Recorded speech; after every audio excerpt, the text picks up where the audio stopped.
चक्रवाती तूफान मंदूस कमजोर पड़ने लगा है। इस बात की जानकारी मौसम विभाग ने दी। चक्रवाती तूफान अब उत्तर पश्चिम दिशा की ओर बढ़ रहा है। तूफान की ताकत में कमी आने की वजह से हवा की रफ्तार में भी कमी देखी गई है। बंगाल की खाड़ी से उठे तूफान मंदूस का असर रात भर तमिलनाडु के कई जिलों में दिखा। रात भर चेन्नई समेत कई जिलों में तूफानी हवाओं के साथ बारिश होती रही। मंदूस तूफान की दस्तक के साथ ही समंदर में ऊंची ऊंची लहरें उठने लगी और समंदर का पानी सड़क तक आ गया। तूफान की वजह से समंदर में उठे उफान का आलम ये रहा कि पानी धीरे धीरे निचले इलाकों की तरफ बहने लगा और मूसलाधार बारिश की वजह से कई इलाकों में पानी भर गया। चेन्नई के मैलापुर में तूफानी हवा और बारिश मोटरसाइकिल समेत स्कूटर सवार और कार चलाने वालों के लिए मुसीबत का सबब बन गई, क्योंकि रात के अंधेरे में हवा के थपेड़ों और लगातार हो रही बारिश के बीच वाहन चलाना उनके लिए मुश्किल हो गया। यही वजह रही कि हवा की रफ्तार बढ़ते ही जो जहां था वो वहीं रुक गया।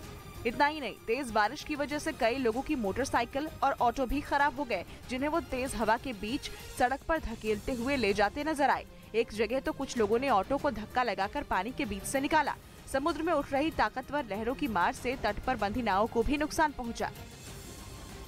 इसी के साथ ही मंदूस तूफान की वजह से तमिलनाडु में लोग रात भर दहशत में रहे। चेन्नई के कई इलाकों में न सिर्फ पानी भर गया, बल्कि कई जगह पेड़ और खंभे भी उखड़ कर गिर गए और सड़क किनारे मौजूद कई दुकानें भी तूफानी हवा की भेंट चढ़ गई। हवा की तेज रफ्तार में किसी दुकान की छत उड़ गई तो कहीं शीशे टूट गए। मूसलाधार बारिश की वजह से कई इलाकों में पानी भी भर गया, जिसने लोगों की मुश्किलों को और बढ़ा दिया। उधर सुरक्षा के लिहाज से प्रदेश के 27 जिलों के सभी स्कूलों को 2 दिनों के लिए बंद कर दिया गया।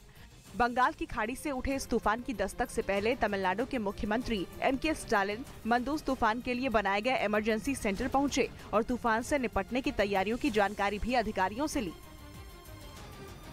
बंगाल की खाड़ी में उठे इस तूफान की वजह से रात भर लोगों की नींद उड़ी रही, क्योंकि तूफान की वजह से कई इलाकों में पेड़ और खंभे गिर गए तो कई इलाकों की बत्ती गुल हो गई। इसी के साथ ही समंदर में मंदूस तूफान के उठने की वजह से चेन्नई समेत कई जिलों में तेज हवा के साथ बारिश जारी रही और तूफान का असर उत्तरी तमिलनाडु और दक्षिणी आंध्र प्रदेश के बीच के तटीय इलाकों तक है। वहीं तमिलनाडु सरकार ने 27 जिलों में 2 दिन के लिए स्कूलों की छुट्टी कर दी और सरकार ने करीब 170 राहत शिविर भी तैयार किए। शाम तक हवा की रफ्तार घटकर 30 से 40 किलोमीटर तक पहुंच सकती है। इस बीच दिल्ली के एम्स में हुए सर्वर हैकिंग का मुद्दा लोकसभा में भी उठा। ये मुद्दा बहुजन समाज पार्टी के सांसद रितेश पांडे ने उठाया और एम्स के सर्वर हैकिंग मुद्दे पर सरकार से जवाब देने की मांग की। कायदे से हैकरों की पहचान हो पाई। असल में करीब 2 हफ्ते पहले दिल्ली एम्स का सर्वर हैक हो गया था, लेकिन कुछ दिनों बाद उसे दुरुस्त कर लिया गया। साथ ही देश में मेडिकल के क्षेत्र में रिसर्च करने वाली संस्था ICMR के सर्वर को भी हैक करने की कोशिश की गई थी, लेकिन उसमें हैकर नाकाम रहे।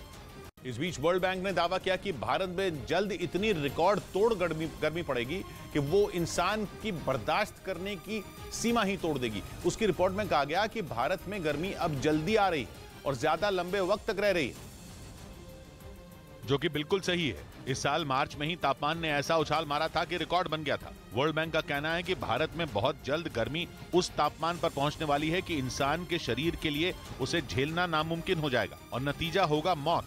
ग्लोबल वार्मिंग को अब नजरअंदाज करना बड़े खतरे को न्योता देना है। वर्ल्ड बैंक ने चेतावनी दी कि गर्मी लोगों की नौकरियां भी छीन सकती है। ऐसा इसलिए क्योंकि रिपोर्ट में कहा गया है कि काम करने वाली भारत की 75% तक आबादी यानी 38 करोड़ लोग गर्मी में मजदूरी करते हैं। ऐसी सिचुएशन पैदा होती है हीट वेव में कि जब वो काम नहीं कर पाएंगे तो जो उनका एम्प्लॉयर है तो वो उनको एम्प्लॉय नहीं करेगा और जब नौकरियां जाएंगी तो जाहिर तौर पर भारत की अर्थव्यवस्था को भी झटका लगेगा।